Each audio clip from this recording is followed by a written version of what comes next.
Welcome to Toffee TV. We're continuing our review of the season just gone. We are up to the attack. Be interesting. We've done the midfield so far. We've done the defence. We've also done the new signings as well as the season review. So check out all of those as well. But onto the forwards. Before we break them down individually. Or should we just break them down individually? Because what can you say? I think in general, they've done okay. I just don't think we create enough chances for them. Dominic Calvert-Lewin's done incredibly well. Incredibly well. I mean, the attack as a whole. Yeah. No, I know, but he's done incredibly well, and he's carried the entire club this season. Don't really, care too much about what anyone else thinks about that, because I think it's fact. I think there's been a lot of criticism, which is weird. We tend to criticise our best players as fans, which is dead weird. I never understand that. But I think he's carried the club. His conversion rate is amazing. I'm sure we'll talk about that. Maybe the other attackers haven't been quite there. But without Dom putting the ball in the net this season, we wouldn't be anywhere near where we finished. We wouldn't be anywhere near 59 points. So he can probably more than anyone say he's had a good season. Not perfect, of course. Had dry spells. Second half of the season wasn't great, but he certainly has had a fantastic season. Yeah, Cam. Yeah, he's been brilliant, hasn't he? He said his goals have really saved Everton. When you think of Everton are a team that don't have many goals in them anyway, and that's usually we're saying that even with Richarlison, having a decent season, and obviously we know Richarlison hasn't had a great season whatsoever. So Dom's had to step up, and he has stepped up, and he steps up every year. Dom, he improves every year, and it's 21 goals in all competitions. Obviously, the start of the season he was absolutely flying.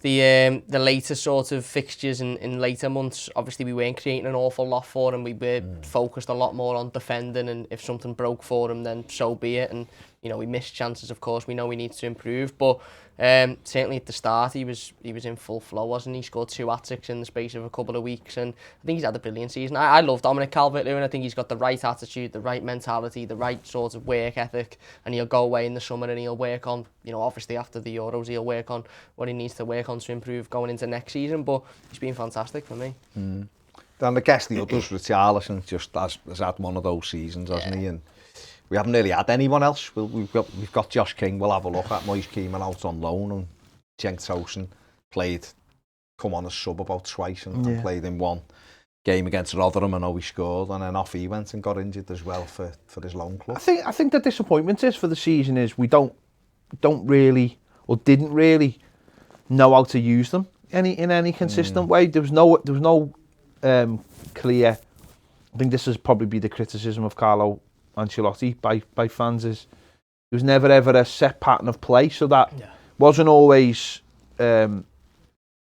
noticeable how we were going to score goals before games. A lot of it came from crosses for Dom or tap-ins for Dom, and we did struggle with patterns of play. Now and again we'd see a ball over the top or a ball just through to use his pace, but it is strange that we didn't really exploit Dominic Calvert-Lewin's pace, Richarlison's pace. Yeah. I think that would be the disappointment, is that Richarlison and Dominic Calvert-Lewin lived off scraps all season, and they had various degrees of success. Dom's conversion rate was fantastic, Richarlison's less so.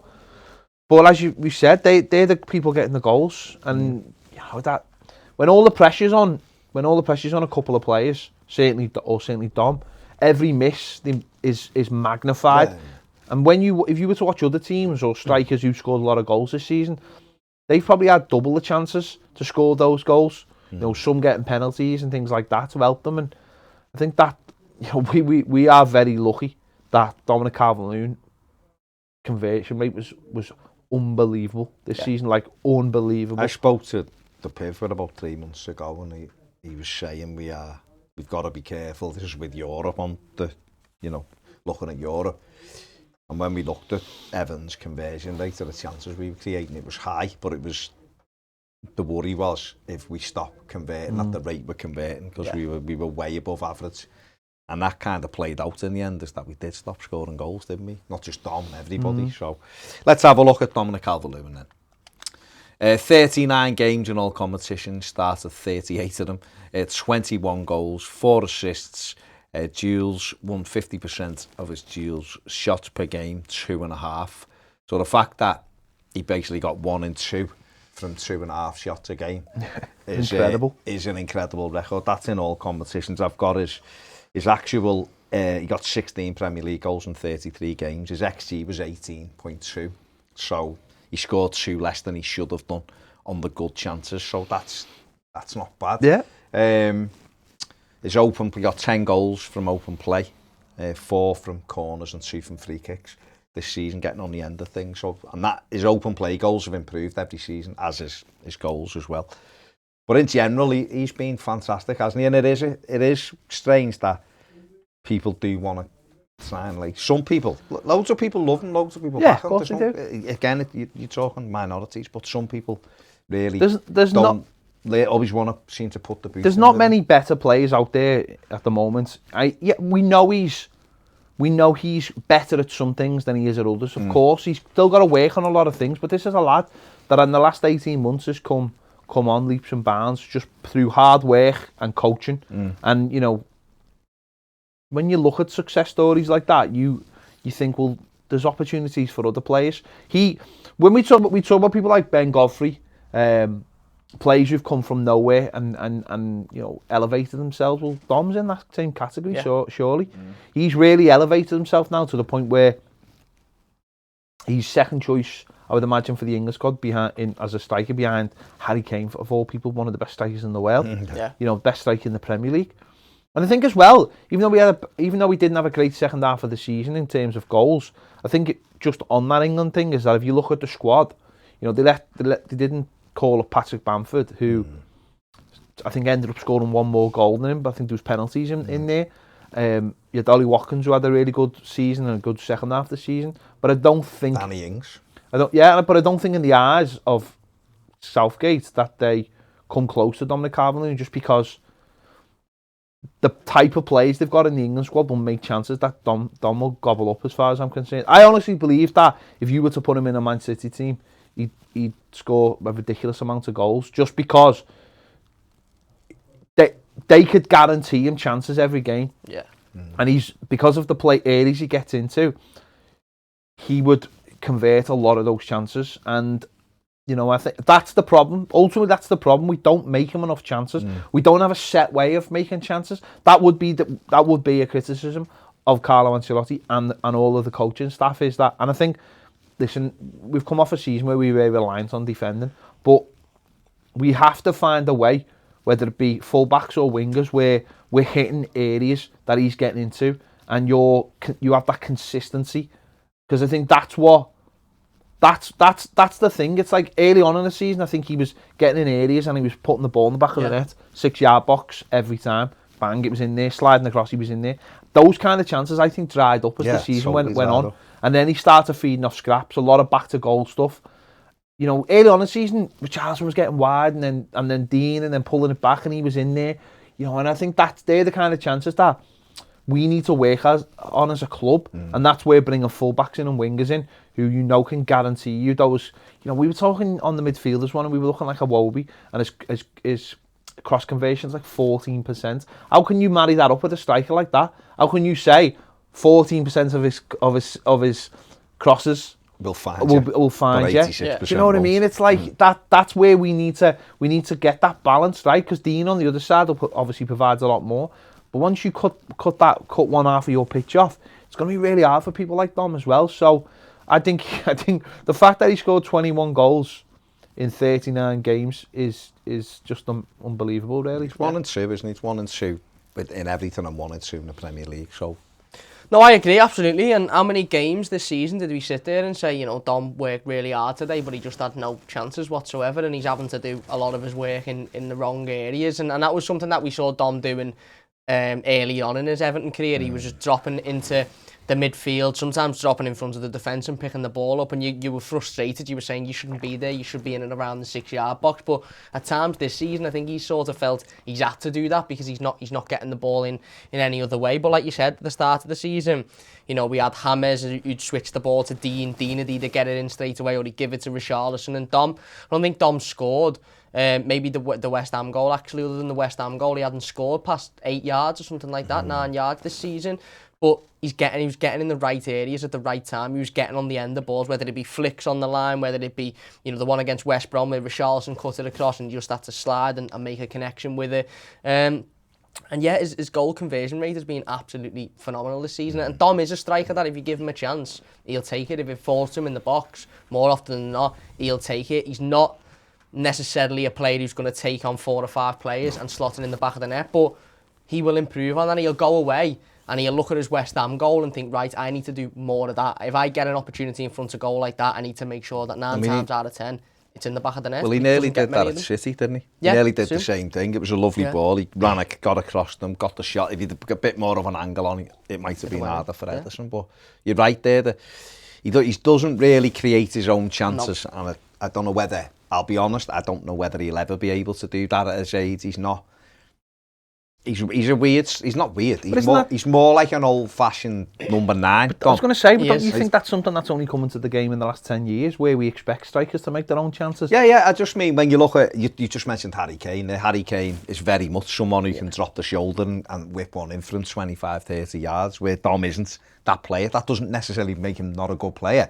It just means we have to, like you just said, we have to work as a team on creating the right kind of chances for him.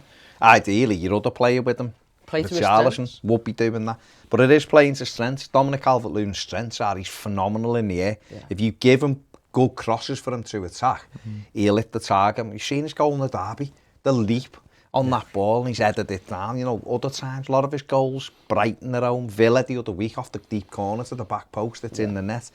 He's fantastic in the air, and sometimes, and this is one area that I think he really does need to work on, sometimes he misses one where he's got a little bit of time to think about it.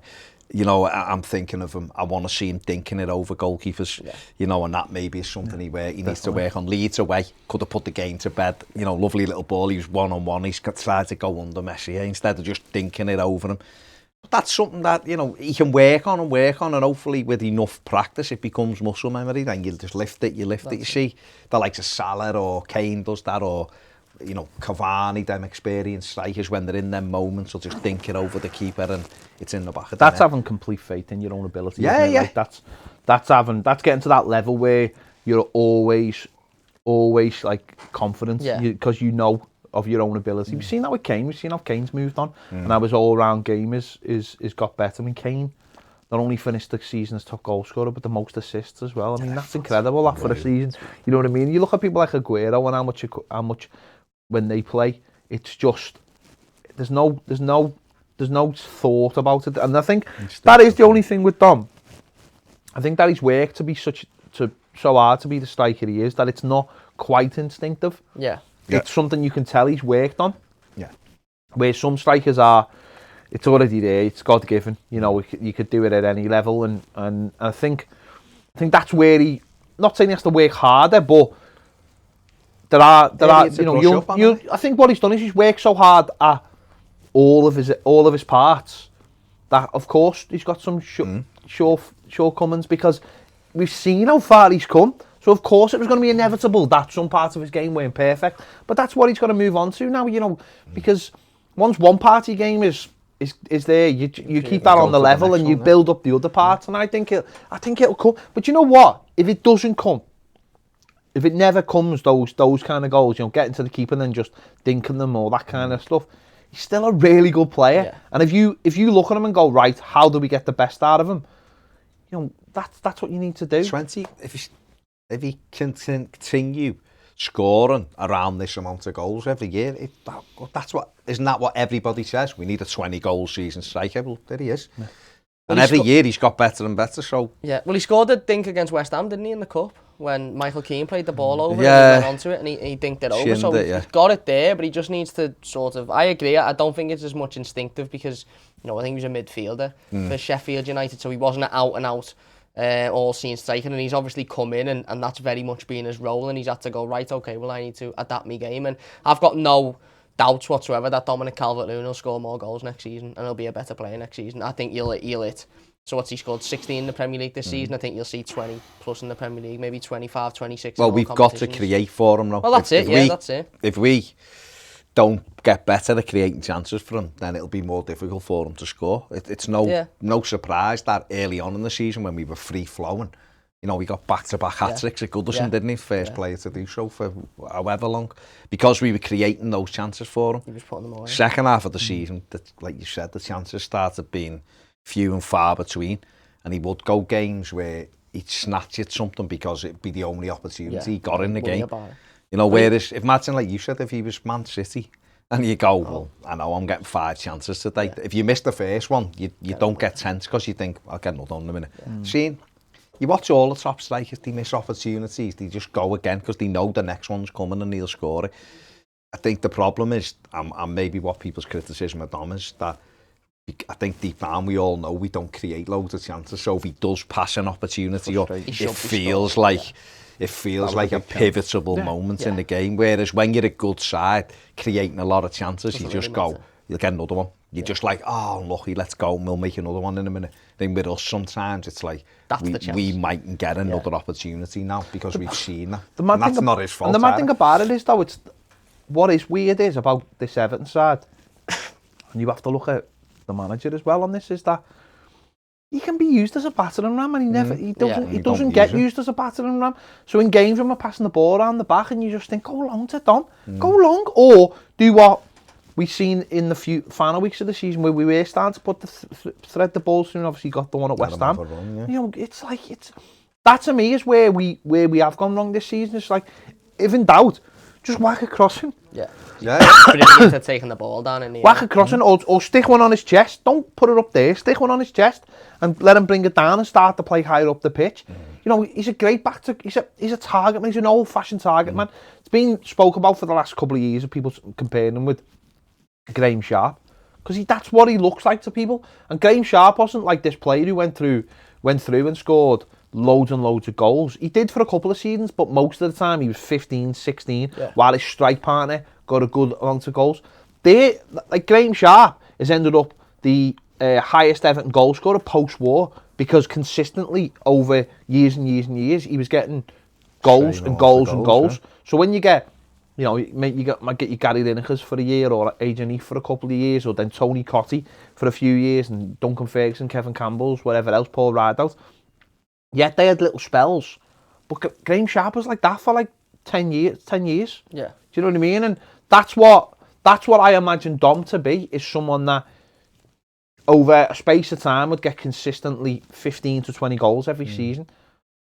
But there are failings with him, of course there are, but don't hold him to account for no one getting the best out of him. Not getting the best out of him, and other people aren't scoring enough goals. And that's the thing. But this is where if there was 10 goals spread around each for about 4 other players, then his 21 would be amazing. You'd be going, oh my God, what a player. But he might also go away in the summer and go, right, this team is heavily reliant on me and my goals, so I'm going to work on battling 2 or 3 defenders. I'm going to work on taking it past people and creating my own chances. This is a lad who was always a good header of the ball, but wasn't ever the level he is now. I mean, Pep Guardiola come out, I remember a couple of years ago, and said, there's only, other than Cristiano Ronaldo, nobody's better than the ball than him. Europe, and everyone went, what, he's not that good? But even Pep Guardiola come out and said he's unbelievable. I think physically you have to look at him as well, though, don't you? Physically, the way big, he's developed, tall, special. I mean, he's like you now, Cam.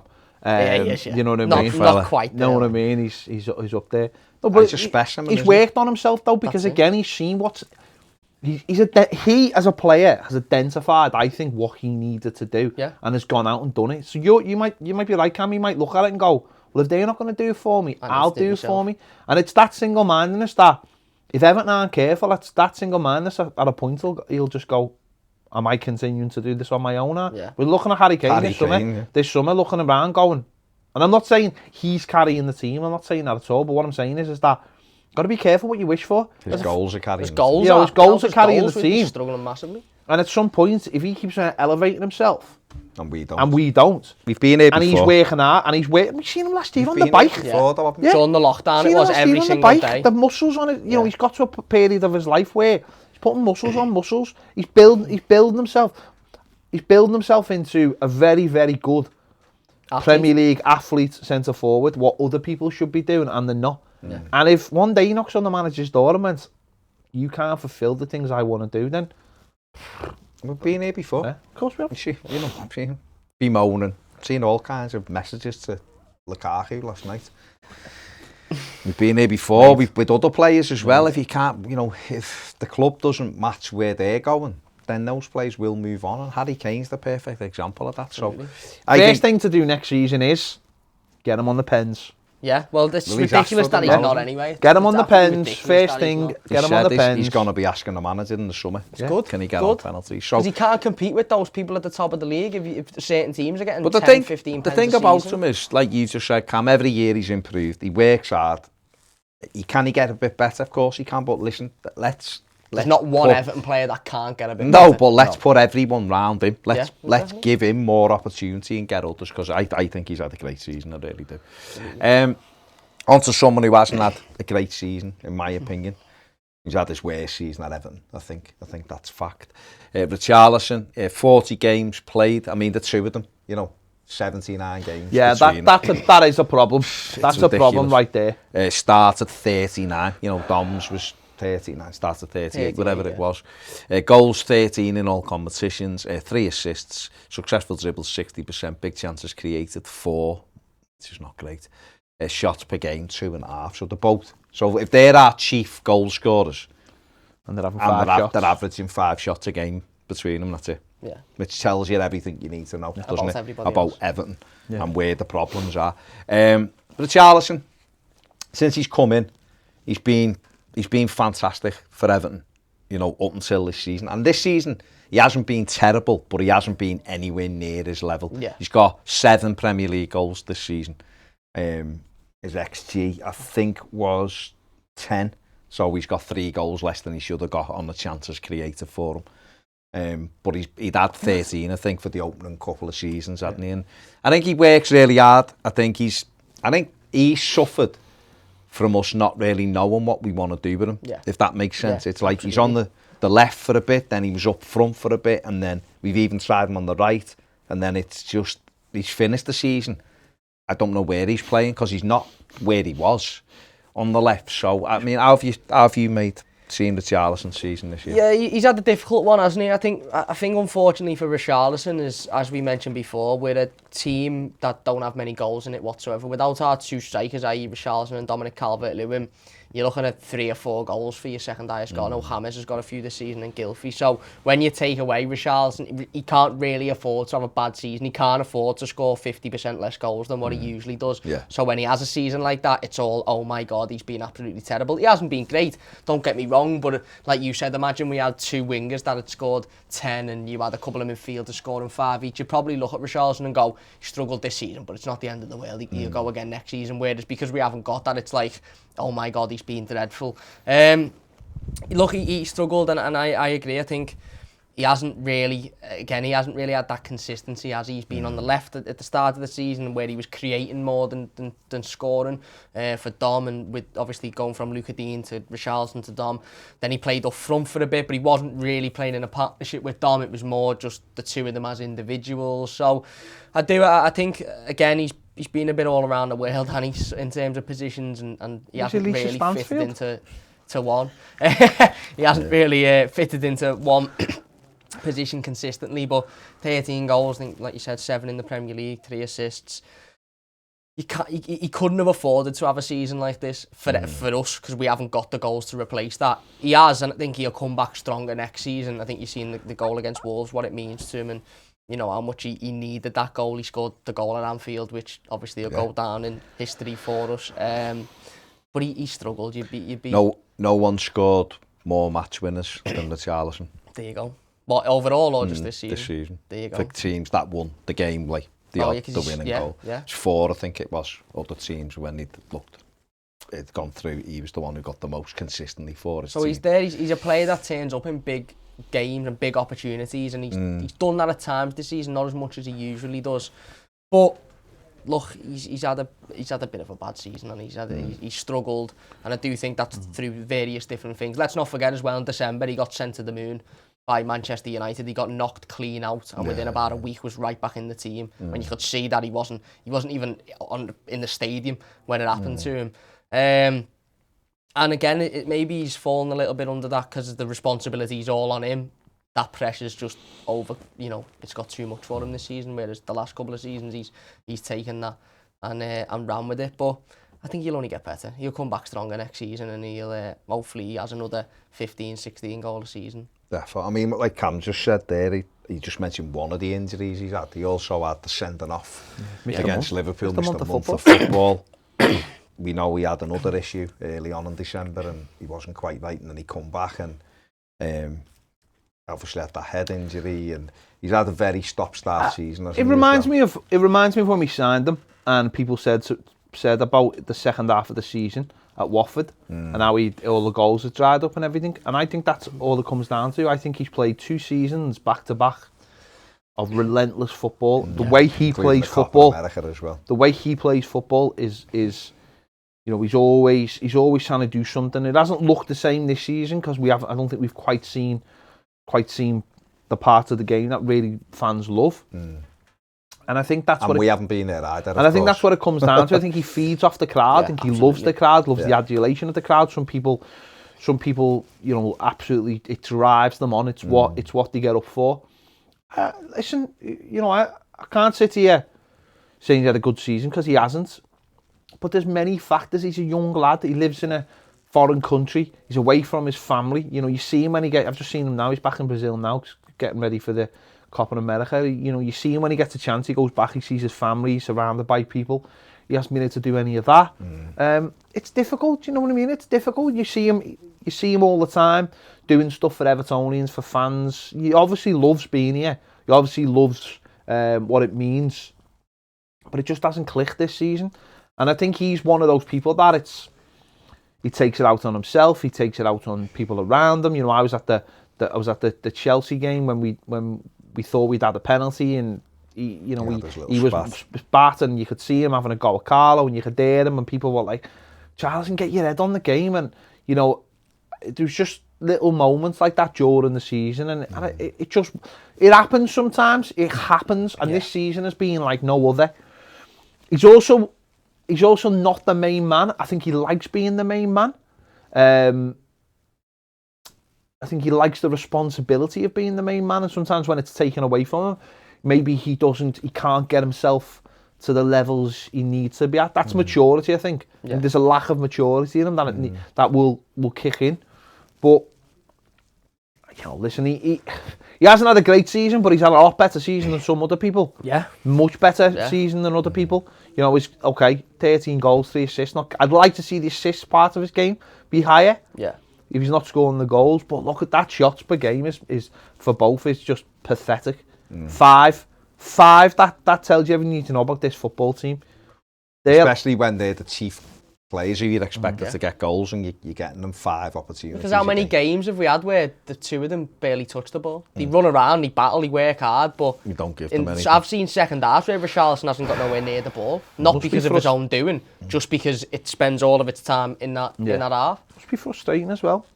And one of the things when you're looking at it as well is that, I said it right at the very start there when we looked at his games he's played, is that there's no other options either. Yeah. So if you've got Dom and Richie who are taking the brunt of these games, and they're up against physical players in the Premier League like it is, and it's a battle all the time, and you've got no other option. You've got no. Everton haven't got any other options, and that's not good, because we should have been able to go to him, come and sit here for a couple of games, but you can't. Yeah. Because even there's nobody else. Dom. We saw Dom injured, and then he came on at Anfield with half an hour left, and it was amazing. We went for him, and he'd already scored in that, of course. We win him 1-0. We brought a real option off the bench who made a difference, didn't he? Went and got the penalty, terrified them, and all of a sudden you were thinking, God, imagine if we'd had that all season, a different option to be able to bring on, you know, to give them a blow, to just mix it up in different games. Because you're looking at them and going, well, the Richarlison's easily good enough to be an Everton first team. He's one of our best players. But if him and Dominic aren't getting chances, and we've got no other, what do? Do you take them out the team and then do you rebuild? Do you know what I mean? We've got no, and this is the biggest challenge I think for us as a club now, is that how do we put more into those areas? Because we haven't got it. We've got James, and we'll look at James in a minute. He's been great, but you can't rely on him. We know that.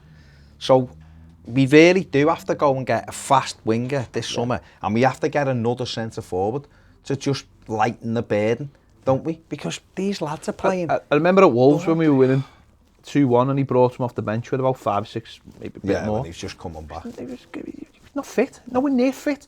Nowhere near fit. But he gave them something to think about. But he came off the bench and he had a couple of little runs and he made them think and he pushed them back and it was like, but he was so, you could see him, I don't know if there's anything there.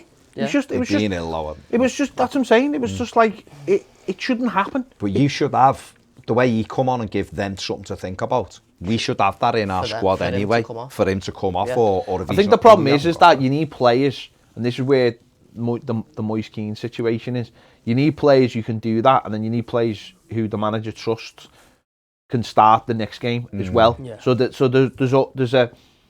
you players are starting games, they're coming off the bench, all of them. So there's like, okay, I would imagine Dom would start most games, but there's a chance for Richarlison will sit on the bench today. But you know as a player, you're going to come on and change this game, but then you're going to be starting the next game because I just need to give you a rest, and we haven't got it. And we haven't got that. So he's been pushed all the way this season, and it's worn him right down. You can tell that. You can tell it has. And the same with Dom. There's been periods of the season where they should not have been playing football, and they were, and we haven't quite got that right. And we brought in another striker, and that hasn't worked out. And you should have, I think, 3 always that are competing. 3 that are always battling out for those spots all the time. Not 2 and 1 who's further down the pecking order. 3 all the time who are going to keep the others hungry and keep them honest. And then you give if he goes off the boil for whatever reason, fatigue, whatever, then you can take him out. And that's been our problem. It's been our problem for some time actually. Heavily reliant on him for 3 seasons. Let's not forget, Dominic Calvert-Lewin wasn't 25 goals last season. He wasn't 25 goals the season before. So it was Richarlison's goals that kept us even just steady. I know we didn't have great seasons, but it kept us in and around those levels. So when you've got a player, as you said, who's constantly playing football with his international team now, with Everton and the way he plays, it's not that I'll preserve me. If I'm not getting chances, I'll preserve all my energy. It's full 110% every time he's on the pitch, 100 mile an hour. It's going to get to a point where he's burnt out. And like you said, if you can't take him off and go, you sit there for 3 weeks, it's just got to be Richie, lad. You've got to play the next game. You're starting and you're playing 90 minutes on Tuesday as well. The big problem is that struggle. Did we finish the season with the Ped only scoring in 1 game? 1 Premier League game, Crystal Palace. Palace, wasn't it? Yeah. And that was a pen. 3rd game into the season. Then that to me the winner again. That to me is a problem, is that, and that's not necessarily their problem, but that we didn't get them scoring in games together, and that's got to be a problem, hasn't it? That's got to be a lack of chances. That's got to be a lack of chances. That's a lack of other people creating. That sounds like one's creating for the other, or that's a problem that we need. What you'd have is ideally you'd have someone, if you're playing a 4-3-3, you'd have someone flying down that wing, the right wing, and throwing balls in. And if Dom isn't getting it, he'd be on the back stick and knocking him in. Because he's a good header of the ball. He's great as well. He's great in the air. The goal against Wolves was absolutely stunning. But we don't give them opportunities. No. And he can never be in with Dom because he's out there trying to create or he's dropping off. So there is a fundamental issue with the way we're doing. But he hasn't had a great season, but he still scored 13 goals. And hopefully. Not really in a position, are we, to complain? No. It's just that, like we said, if he'd have had, I think the way I look at it is, if he'd have had a season like he's normally had in the Premier League, then I think we'd have got in Europe because we've took 6 goals. The goals might have won games, but goals in games. Moving on to James Rodriguez. 26 games played in all competitions, started 24 of them, 6 goals, 9 assists, key passes per game 1.8, big chances created 11, passing accuracy 83%. He's also second, I think, in the pre-assist. What about his thought assists? I don't know No. what the thoughts Okay. are. He has created... It's the XG for planes he's really good at, and XG on bikes. He's also created a third of all of Everton's chances this season on his own. So for people who think he's being garbage or whatever, he still does create. He's our third top scorer or fourth top scorer as well, isn't he? So James Rodriguez, what have you made of him? Good. I think it's been a good season for him in the Premier League in terms of the games played and what he's done. You know, assist at Anfield, goal at Old Trafford. You know, scored important goals early on, couple against Brighton and West Brom and Leicester. Scored a great goal against Leicester. And I think, you know, obviously the goal against Crystal Palace was a really good goal as well. I think we got what we expected out of him. Most people expected out of him. I think the frustration came later on in the season when it felt like we really needed him. So therefore, because he wasn't playing, it was that frustration, and that goes on to the player. That to me sounds about what he should have played, about 26 games. That sounds about right. Yeah. What we thought, yeah. What we thought. The problem is that when he didn't play, there was nobody else, and I don't think it can be like that next season. It has to be that he plays, and if he doesn't play, the player who's taking his place is like the future. Yeah. Is going to be the player who is the player who replaces him, or a winger. We have to use James Rodriguez the way we want to use him. Yeah. Not we are waiting to see whether James Rodriguez is injured and what is the plan. Does he almost have to become secondary, a bit part player next season for us? And what I mean, wasn't he a bit part player this season? But he was. What I mean is, for every time he was fit, he started. Yeah, but bar Leeds away. But why wouldn't you start him in every game he was available for? The point being is that should be on our teams. That should be. You're talking there, saying for the future, and you've said this a couple of times. We can't build a team around. No, you can't build a team. You can't build a team around them. But what you can do is you can use them tactically. So you would never use them in a game against Leeds away. You just wouldn't. No. Yeah. You wouldn't use them in a game where you know it's going to be, you know, frenetic. A high press from the opposition, where they're going to be on them straight away. We've seen in games what the opposition did to him. Newcastle at home, taking turns to boot him in the ankle. Fulham did the same. You know, they all did the same thing. Denmark did. Yeah. So what you've got to do is you've got to use them on your teams, and I think that's what would be different for me. They would have other players. It would be for the manager to say, no, you're not playing today. You sit down. You're on the bench or whatever. Yeah. And then it's 20 minutes from the end. You need that inspiration. He comes on, doesn't he? Maybe. And then what you say is you'll still play your 25 games, but you've got to treat him like. You've got to treat him for what he is and what he can offer and the good parts of his game, and then know when he's coming up to a period where he's played too many games, or he's too many games in a row, or there's too many games. There's 3 games in a week where you're not playing on the week on the Wednesday, are you? Or you're not playing on the Saturday because on the Wednesday we've got a game that you can make a difference in. It has to be on our teams because he has to be managed, and I don't think he's quite been managed this season. Is this still due to the fact that our squad just isn't good enough? Of course. Then? Yeah. Of course it is. He is a world-class player in the body of somebody who is about 40. Yeah, who's obviously for whatever reason, I don't know what those reasons are, but for whatever reasons, listen, not being funny, he's right? Got a lot of scar tissue damage. James Vaughan retired today. He's 32 years of age. You know what I mean? It happens to the best of them. It happens to everyone. Some footballers' bodies. James Vaughan. No, but some footballers' bodies just can't cope for whatever reason, and that could be, it can be self-inflicted at times. It's what you put in your body. It's how much you are prepared to work on it. Listen, I'm not a footballer. I can't physio, but Everton have to get someone in that position, or in and around that position that works. It's not ideal when the backup is Gylfi Sigurdsson, someone who's older than him. Do you know what I mean? And Gylfi's like, Gylfi doesn't get injured as much as James Rodriguez, and Gylfi's stats have ended up quite well, and maybe that should have been managed better. But obviously they've tried. I think there was times when they tried to do that. I think certainly when March going into April when he sort of went out the team and they were like, no, we're leaving him for a few weeks and he'll come back refreshed. And when he come back, he looked great. Someone else pointed out as well, just on the back of the amount of games that he's missed, it's been a season where the games were truncated as well. So where he missed 9 games in a normal season, he might have missed 3. But he missed 4. December. Yeah. There's loads of games in December. He was back on. On we worked out when Dean got injured. Yeah. If Dean had got injured in October, he would have missed half the games that he actually did miss, because his games went into December, into January. That's that's what happens. The season being longer, more recovery time. Listen, more time playing Call of Duty. That's what we all want, isn't it? He probably would have played more games, and the season was weird. It did, I can't even. When did the season start? September. September. Yeah. So it's September the 9th. There you go. So it's like you've missed a month, and then you had all the midweek games were for the first 4 weeks were all League Cup games. Yeah. It was just like bam, bam, bam, bam. It was mad. So we have to mad kick-off times.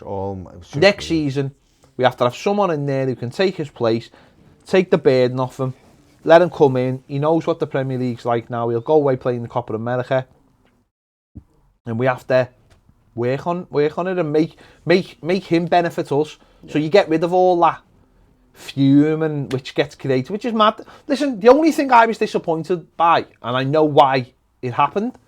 The only thing I was disappointed that is that he wasn't there last game of the season at Goodison to do the lap of honour and all that kind of thing. I was a little bit disappointed with him and with the club for allowing that. Because we know the reaction that creates. I don't understand why the club are not more savvy to that kind of thing.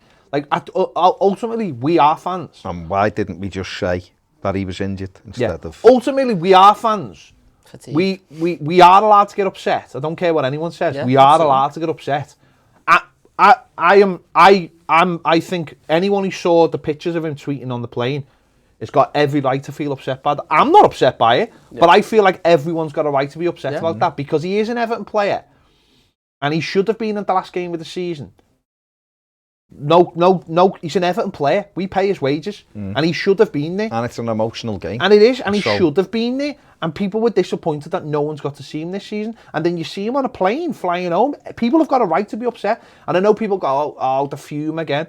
No, the fume is created when you see... The fume about his injuries are when, you just said it, Baz, when the club put out a wrong message. Yeah. He's got fatigue. Well, fatigue to me sounds like he can't be asked. Yeah. Do you know what I mean? But the reality was he's got a calf injury. But that's a medical term.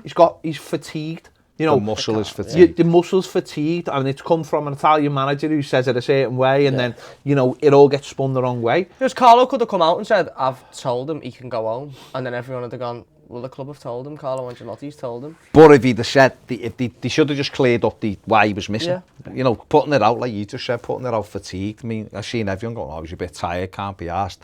This muscle fatigue means he can't run. He's got scar tissue in his calf, which means he's injured. James Rodriguez for you.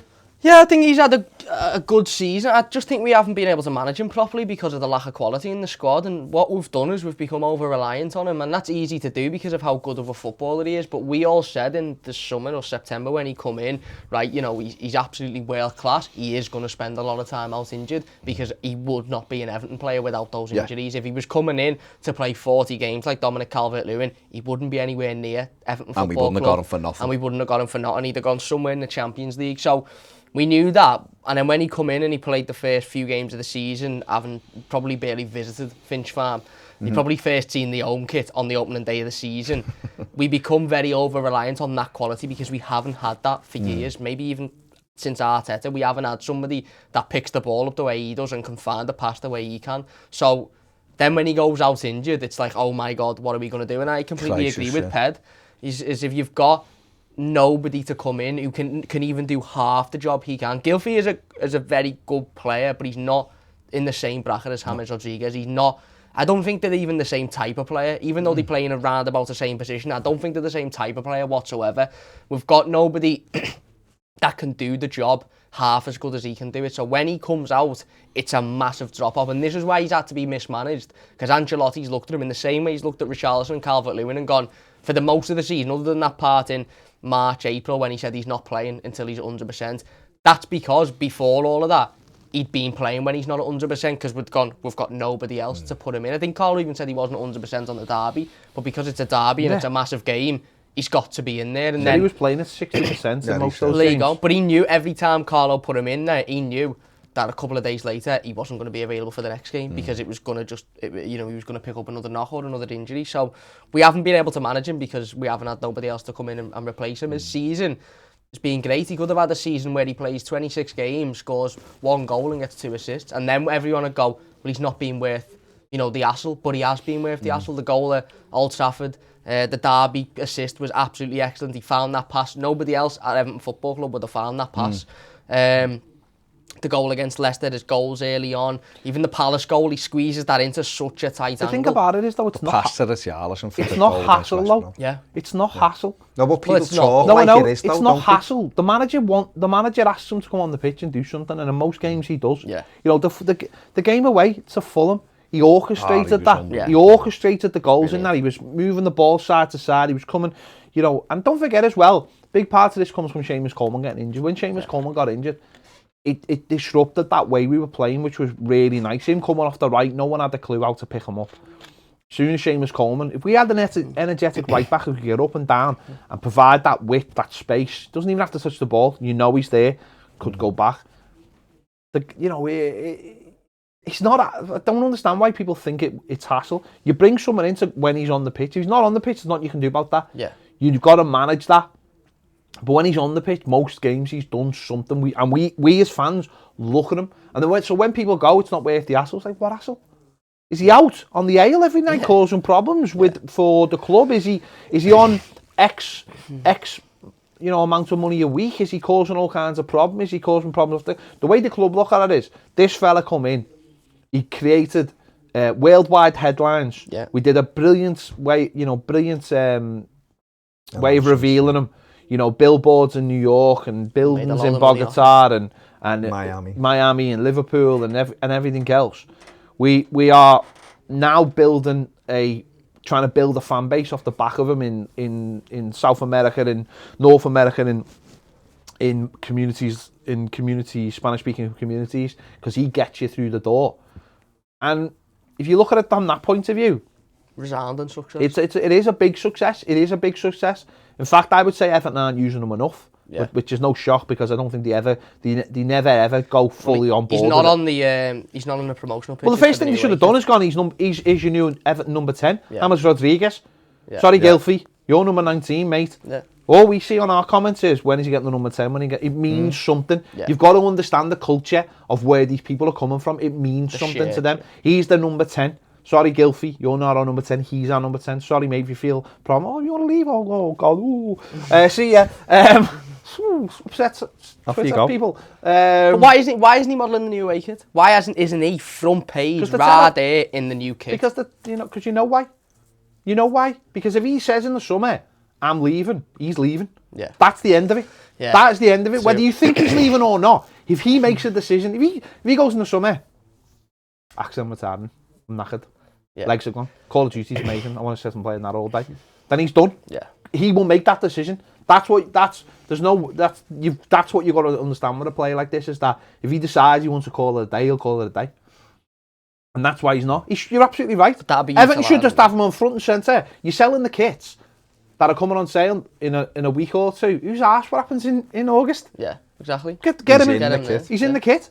He's selling the kit. Photoshop him in if he hasn't worn it. It's so easy to do. He couldn't model it that day because he was. Put him on the plane in it. Imagine he was on the plane, full kitted out, feet up and everything. We've become over reliant on him because he's so much better than anything we've got, and the drop off is drastic. Like a Wobie drop off. I think you saw as well with as his fitness waned in the early months of the season. How often did he come in and get it on his left foot and get shots away from the head? And I remember thinking, he's scoring 3 or 4 from outside the box because he's got that. And then the latter part of the season, he was never in and around the edge of the box really after the goal at Old Trafford. If you think of like the later games, he was dropping into deep to get the ball and try to get us playing. And I think you're right, the Seamus Coleman thing messed him up. Not having, and again, that's neglect, isn't it? Not having another right back that could do the same. But also Dean picking up an injury. When Dean went as out, well. he didn't, because the first 3 or 4 weeks of the season, he'd get it, it'd go to Dean would put it in, and it'd be Richarlison or Calvert-Lewin. When you replace that with Godfrey, who doesn't get forward, he's sort of looking, thinking, and also, when you don't want to have a right back who can do that, and you put him in as a proper number 10, it didn't quite work, because once you've got a number 10 or someone playing midfield, then you've got someone to pick him up. Yeah. You want runners, don't you? And you've got no runners, so it never really worked that. And don't forget, he hasn't played in front of the crowd either. So when people talk about him, where's his bond with the club? Well, he's just playing for a mid-table Premier League team in an empty stadium. Well, look at Richarlison's bond with the club. Well, look at how much he plays off the crowd. Hopefully, when he comes back for next season and we're all back in the stadium and we can watch him in the flesh and get behind him, the bond will grow then. Yeah. But at the moment, to him, we're just a mid-table. We're the worst club he's played for years, aren't we? Because we're just a mid-table team. His experience of being here, he's been in England at the time of a pandemic. You can't really do anything. No one can be with you. You've seen the images of seeing his daughter, who he hasn't seen for nearly a year or something. You know, normal times, she'd have come over here a few times, he'd have been there. It's a big season with no fans. Hopefully, he'll come back and we'll move on.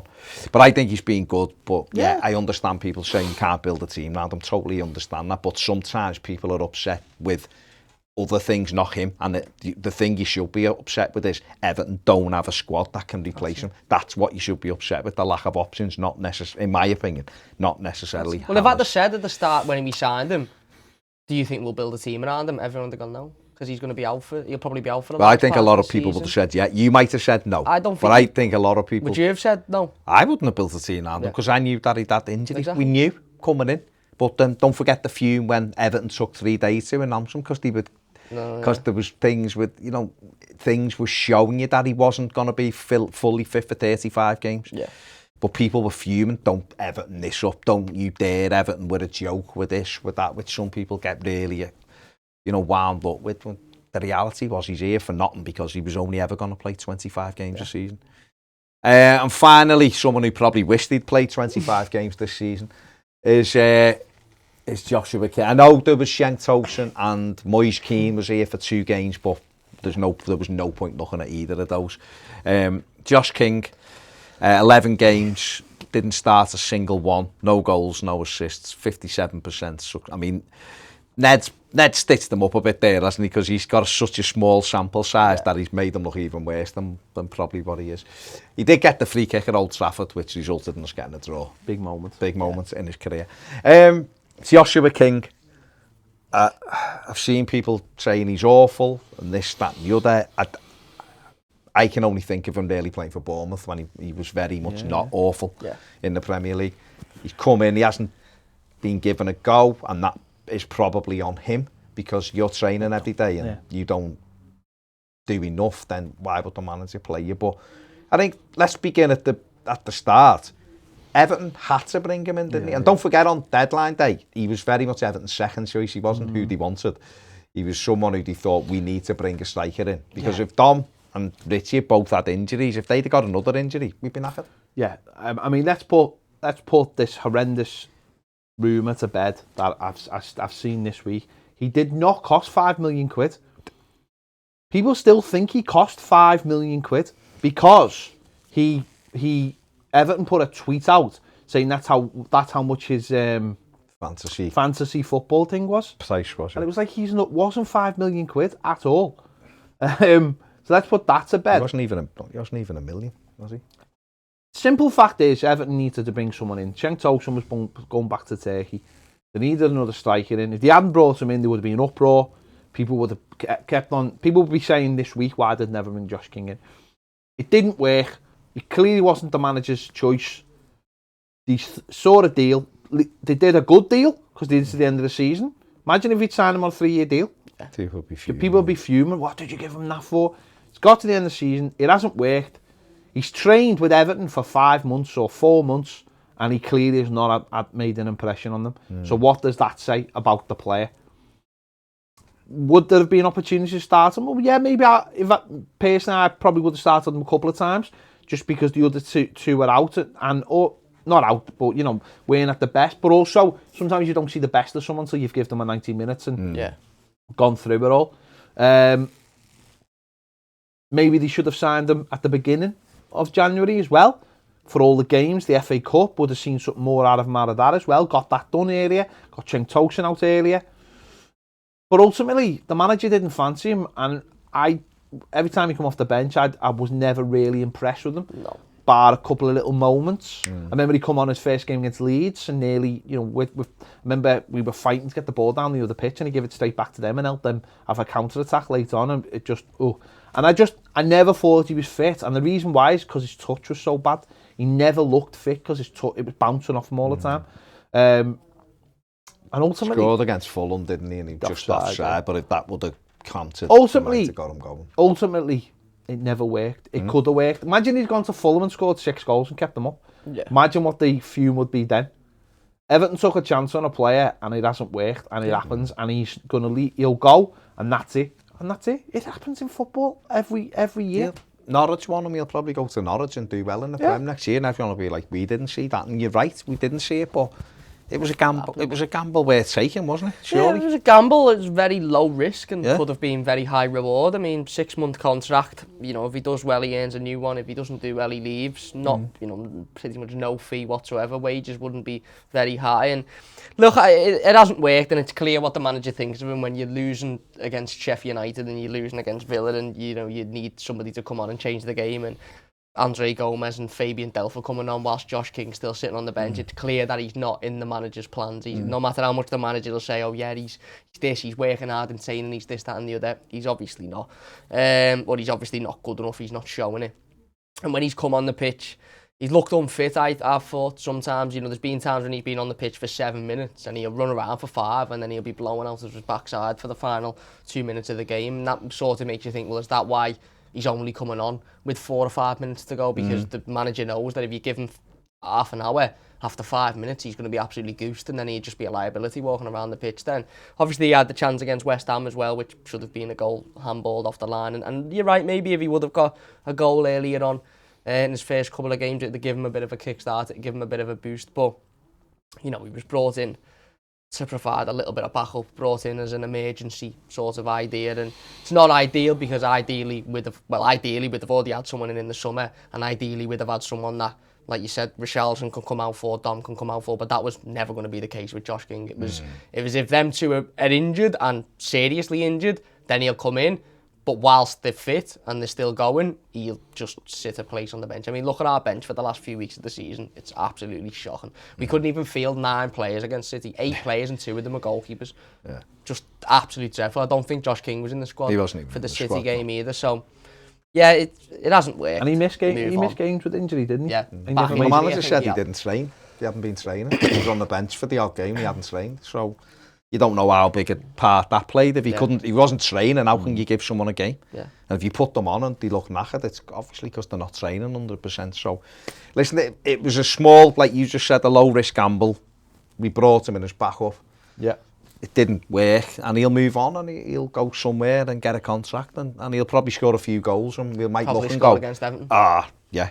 Go to Celtic with Eddie Howe and smash. Well, I mean, that's been linked again. Yeah. He's been linked with there again, and I think that'd be a good move for him. Go up there, and I think he would do well up in Scotland, and especially playing for a manager who knows him well and knows how to use him, and has belief in him. He'll probably do well. But overall, I think it's clear to see we need other options as well as the lads we've got, and in the main, James, Richarlison and Dom did well. Dom especially. Well, they're our 3 top goal scorers, aren't they? So they're the 3. So we do need another winger and we need another striker to help them out and to put pressure on them at the same time. So hopefully that's what Everton do. But wait and see. There you go. Let us know what you think in the comments section below about anything we've discussed. Dom, how good a season do you think he's had? Is he Everton's player of the season? Richarlison, is it just one of those this year?